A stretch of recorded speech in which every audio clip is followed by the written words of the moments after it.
Bună dimineața, prieteni! Așa cum am promis, am să revin cu un nou video să comparăm capcanele pentru tuta absolută. După cum vedeți,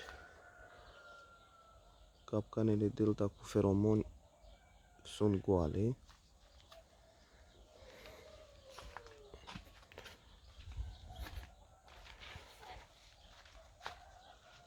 Aici la fel. Prins asta a prins decât una. Și o să vedem și pe celelalte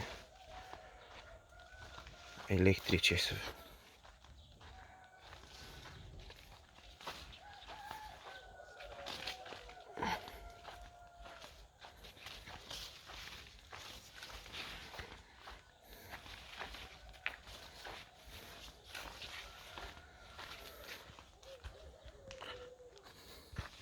Vedeți? Aceasta a prins în jur de 60-70.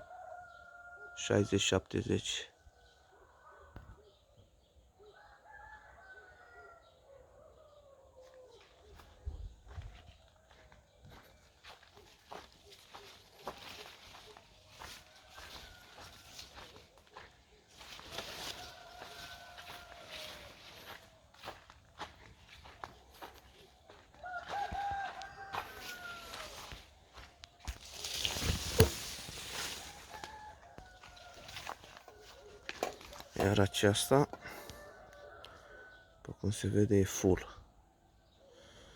Aceasta este full.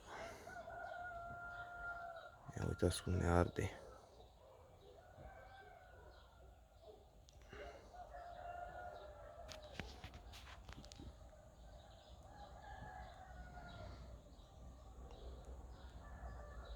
Deși este mai mică, asta este foarte eficientă.